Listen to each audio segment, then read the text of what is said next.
Sunshine, wild ones, it's Bernadette, and I'm here with your Pick a Card Tarot reading for Thursday, April 21st, 2021. Running a little bit late this morning, sorry. As you all know, my beloved Joel, our beloved Joel, who makes all the behind-the-scenes things happen, is moving, and he is currently in the middle of all that, and so, so he left.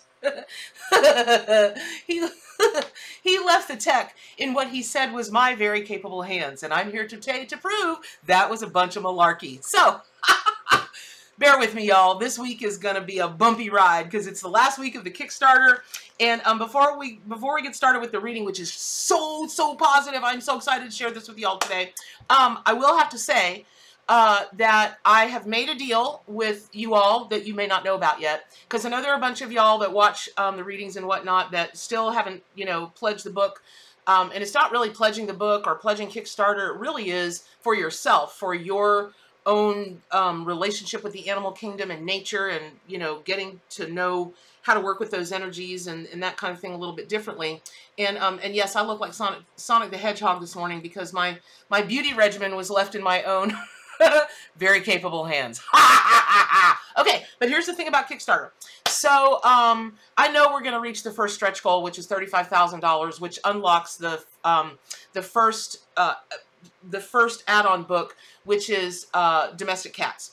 And I have made a deal that if we can get the Kickstarter, if we can get enough people to buy the book, buy whatever else they want on there, and get to 40,000, I will kick in the other 5,000, and I'll go ahead and I'll print the Domestic Dogs book. So spread the word. Link will be below after this video is loaded and whatever. So let me get to the reading because it's crazy good. So since Joel is not here to add all the neato graphics in, I'm going to have to do things the old-fashioned way. So it's Good lordy. Okay, it's Eight of Pentacles for you all this morning, which in my deck, the Archanimal Tarot and Oracle deck, is the Giraffe. And I know many of you love the Giraffe. Yes, you do. And so this is what the Eight of Pentacles looks like in the traditional, I never know where to place this stuff, in the traditional Rider-Waite Tarot. And, you see this old boy sitting there, bang, bang, bang, and you watch the pentacles growing up and going up and going up. And so that's one of the best reasons that Giraffe wanted to be the Eight of Pentacles. However, take a look at something. What do you see? Isn't it very easy to have the spots on the giraffe represent the pentacles? Same coloring. It's got that same arc to the neck of the tree. It made such good sense to me. So here's what the message has come today, because the Eight of Pentacles is called the Kabbalists call it the Lord of Perfected Work. And what that means is you and it's crazy this card came out today. So if you've got something that you want to do, something that you want to achieve, and you think about it, but you haven't acted on it yet, or you think about it and you've told yourself that'll never happen because of X, Y, and Z, you couldn't be more wrong. And what that means is just like in the traditional Rider-Waite Tarot, and he's sitting there a little bit at a time and he's pounding his coins, his pentacles, he's growing them. Even just thinking about something means that you're moving forward. And I just had this conversation with somebody this week, maybe last week, about how they think they're not making any progress, but they are. And I have my best friend, I'll call him out, he won't care. You guys will know him as Solari on the Game of Thrones, on the Game of Thrones forums that I have. No, on the Gathering of Mystics forums that I have. And if you haven't gotten there, go to gatheringofmystics.com. It's a pretty cool place. We hang out. And so people get on him a lot because they think that he's not making forward motion in some of the things that he does, or, he might take a little while to ramp up to things. But that's because he's mulling it over. And he's able to see, and as a matter of fact, he's about as redheaded as he can be, so I'm going to start calling him Giraffe. So he's mulling it over, and he may not be doing something with his hands, but he's making the blueprint in his head so that when he does sit down to do something, man, he just through it, and it's perfect. It really is the Lord of perfected work because the details matter. So really this message today for you all is almost twofold. It's about, you know, when I was asking the animal allies why they wanted Giraffe to be, or which animal that they wanted to be the Eight of Pentacles, it literally took me 30 seconds, and this giraffe showed up. The perfect picture to fit in the card, to fit in the space, and here we go. I mean, 30 seconds. Other cards, it took months to find the perfect animal. Even if I knew the animal, the perfect picture didn't appear until like the right time, right? But when you look at this animal and you compare it to this card, see how the feel is the same, the coloring, there's lots of coloring that's the same. There, you know, it's just, it's a sign. And you might be missing the signs, even though they're laid out right in front of you. And I'm going to call another person out. I won't call this person out by name because that person hasn't given me their permission. And yes, I'm picking at my hair because I can't stand it. But that's better now. This is my Sonic the Hedgehog impression. So this person, this person is in the middle of just a nasty divorce, and it's nasty, it's ugly, and this person is doing, they don't know it yet, but they're doing themselves the biggest act of heroism that maybe they'll ever do in their lifetime. Truly heroic work, truly. So there's the question of, do I want to stay in the house? Do I want to sell the house? Do I want to get a rental place? And so we had a conversation, and Spirit was like, okay, tell her to do this and this and this. And she did. And literally she wrote a list of what she wanted in a house. And literally that very same day, the company that she's working with called and said, you know, this is good to go. And that house ticks almost everything, like 98%, right? And the 2% that's not there, she can just buy at Home Depot or Lowe's. So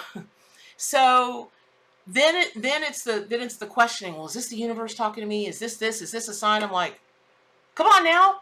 But I know what it's like to be there, right?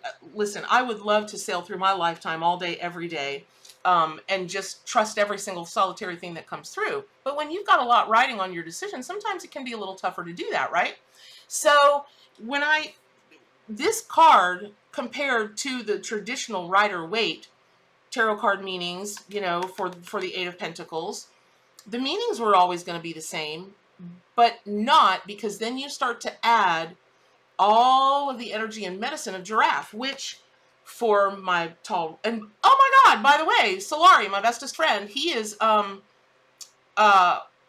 one of my BFFs, he is 6'3" and redheaded. So, you know, I call him Giraffe all the time. But when you take a look at the perfected work, some of that perfected work will be to be able to see the signs when they come in and implement and utilize the message that you're getting.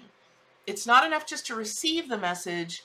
Now you've got to implement it. You've got to do your own perfected work, even if it's a little bit at a time, a little bit at a time. So like my friend Solari, the Giraffe, you know, they're very tall. When you work with Giraffe energy, one of the biggest things it gives you is the ability to see things above a level others don't see. And again, I was just having this conversation with someone this week, which is crazy, about how when you are a mystic, when you are a true metaphysician, when you are a true healer, when you are a true, whatever words you want to give it, you don't see this world the way other people see it. They'll look at a landscape, or not a land, well, I mean like a situation or a person, and they'll be like, yak, yak, yak, yak, yak. And you're looking at them like, I don't see that. I see this and this and this. It's because you're looking at things from a higher level. You're having a larger perspective. And that can be really tough for people to realize that they're doing, because it can seem a little egotistical, but it's not. It's actually very natural. That's the way we're supposed to be. It's only through the evolution of being tamed, of being conditioned. I paid to take this marketing class a couple of years ago, online marketing class. And And they were citing Facebook as a great example of how to train your audience. I said, train? And I said, all right, just don't get your hackles up, Bernadette. Just, you know. And I knew I shouldn't have plunked down the money to take this class. But I got to tell you, their pitch was pretty compelling. So I let it sucker me in. And I'm sure at some point they probably would have had something to teach. However, they started out the first class in just the snarkiest place of, you know, people by and large are not very smart. You know, they don't know what they want till you tell them, and you've got to train them. You've got to condition them. And I said, bloop, and out of that class I went, and I asked them kindly for my money back, which they, in fairness, they gave back right away. And they asked me what was wrong, and I was like, that's not the way to get somebody like me to take a class. No. If you had started out talking about authenticity and knowing your audience and being able to give them what they want, you know, valuable things that they need, that they can use, man, I'd have been all in, and I would have taken your entire course, which would have worked out to be $3,000 or $4,000. But no, we're not doing that. I'm not doing that, and here's why. And they were really receptive. So, which was cool, but I still didn't take, because the whole class was based on that premise. They weren't going to change the class at that point just for me. So, and who knows if they ever did. But where all of this rigmarole is going is, it is really important that you get that as you are becoming more spiritually aware, more spiritually awakened, more self-aware, more self-actualized, you're getting more confident, all of your personal development, you know, all of those buzzwords, you are going to see things differently, and you probably already are. And if there's something that you want to do, get on the stick, because you're actually already on the stick. You're thinking about it, which means that you're manifesting it. So when all of those signs come to you, when all of those omens, and you know, you're like, am I imagining that, or is the universe, or my spirit animal, or my totem animal, or my power animal, are they trying to tell me that? Yes, hello. It's like, knock knock, who's there? The universe. No, the universe couldn't be talking to me. Yeah, it is, through Giraffe. So now let me just say this.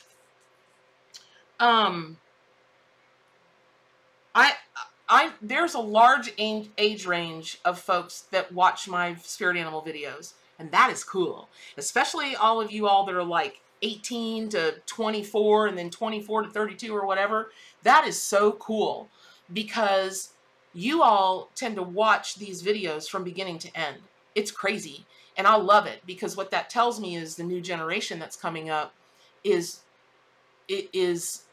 investing more, is investing in these kinds of subjects, metaphysical subjects, shamanic practicing, whereas my generation, you know, we just needed to get a job or get married. Like, there I think it's safe to say, well, at least in the US, there wasn't a lot of this going around, right? It really wasn't until the 70s that, you know, maybe a little bit into the 60s, a little more into the 70s, New Age metaphysics kind of had an explosion in the 80s, and then, you know, we've ramped up from there, where now it's just become a way of life, because people get that it's natural, right? Which is all I ever preach and teach and evangelize here, the benediction. We are naturally hardwired to be psychic, to be a medium, to be a this, to be a that. Totally hardwired to do that, meaning our physical cooperates with our spirit, right? With our mind. That's why they call it mind, body, spirit. So let me just say this one last thing about this card for you all today, and about this animal for you all today. Please remember, it's called the Lord of Perfected Work. And what that means is, whatever this is you're trying to figure out, whatever this is you're trying to see from a, you know, to get a broader viewpoint of, pardon me, a larger perspective, please know that whenever you do move forward, whatever decision you make, don't scrimp, don't be chintzy, don't be like, I'll take care of that detail later, or the famous nobody will notice. They will, and you'll know. And whatever you needed to hear this reading about today, I will tell you that it will eat at you, and it will cause more problems down the road. Like on the live the other morning, I was like, okay, who here is having car problems? And in particular, there's a little thing that's wrong, There's a little thing that's wrong, and if you don't get it fixed, it's going to cause a major problem, like have your engine, your engine block to crack. Sure enough, on the feed, this gal pops up, and she's like, I think it was a gal. I don't remember the name. Not that that would matter, but oh yeah, and it was, and she was like, oh my God, my husband's been telling me to get something fixed, or it's going to cause bigger problems down the road. That's why they call it being psychic, right? But here's the other thing. This has everything to do with the reading this morning. Remember, the Eight of Pentacles is the Lord of perfected work. I'll give you one more case in point, and then I'm going to jump off and wish you all to have a wild and wacky day, like I'm going to have. So I'm doing a bunch of junk in my backyard, right? I mean, I'm turning my backyard into some kind of show place because, you know, I got to have somewhere meditative to go. Anyway, and since the pandemic and whatever, I was just like, whatever, I'll just do it myself. So, you know, I can't go to the gardens, and I can't go here, and I can't go there, and, you know, so I'll just, whatever, I'll just turn my backyard into it. So I was filling one of the planter boxes that my guy that I love, I wish I could give him to all y'all. I've got this amazing handyman who can do just anything. And he's made all these wooden planter boxes in my backyard, and so I was filling it with dirt. I got dirt delivered, and I'm with the, you know, with the shovel. And I got to the end, and I thought, ugh, I just do not have the energy to do one more wheelbarrow full of dirt.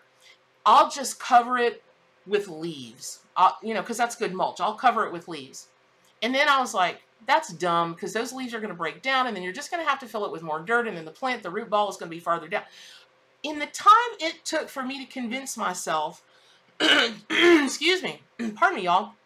In the time it took for me to convince myself to haul my lazy, tired behind back out to that big old pile of dirt, of soil, because my backyard is nothing but, y'all, Florida. I'll get into the soil. There's no soil here.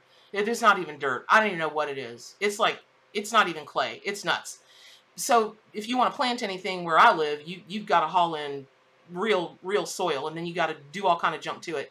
In the time it took me to convince myself to go get one more load of dirt, I could have had gone, and that's what we say in the South, I could have gone, and I could have gotten another load of dirt and put it in there, and it would have been the perfected work. Now, I did it, grumbling the whole way. I did it, and I know that when I look out there this morning, I'm going to be so happy that I did. But in the meantime, I was like, oh, I'm tired, oh, I'm this, oh, I'm that. Don't do that. Don't do that. So your takeaways for today are, know that you're seeing the bigger picture when you work with giraffe energy. You're seeing the landscape. Know that whatever this thing is you're doing in your head, that you're already creating whatever it is that you want to create. And then the final thing is to see the omens and messages when they come. That's one thing, but then to accept them and act on them, those are entirely different things, and you're really being called to do that today. So don't be surprised if this video, this reading, you know, this pick a card reading this morning, don't be surprised if it is an activator for you. You get activated, and all of a sudden, you're going through your day going, what is going on?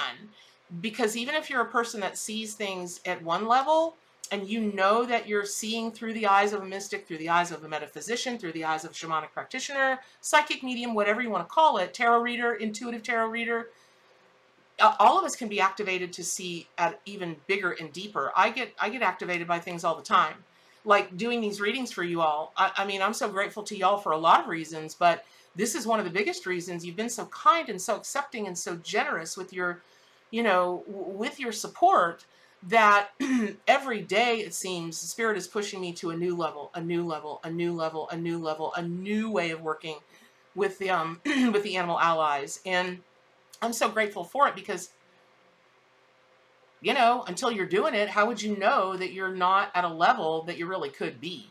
Because it's not like you can look at, in what I do, it's not like you can just sit around and watch others and see what's going on. It's not like that.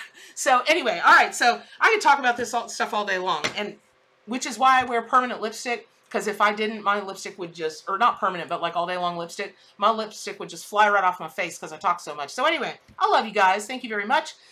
Please, please, please get on over to Kickstarter. Please order your book. Again, it's the last time it's going to be at this price, no joke. And we've got to get us to $40,000 so that I can get both of the books kicked in for that because everybody's dying to have those books, and I'm actually going to put them up for sale on Kickstarter today because I trust that we're going to get to $40,000. I trust that. So I'm going to put them up, and you can add them as an add-on today, tomorrow, you know. But Kickstarter ends on May 1st at 11:11 at night. So please, please, please get on over there. And what's the most important thing? To do good for animals, including yourself, and stay wild.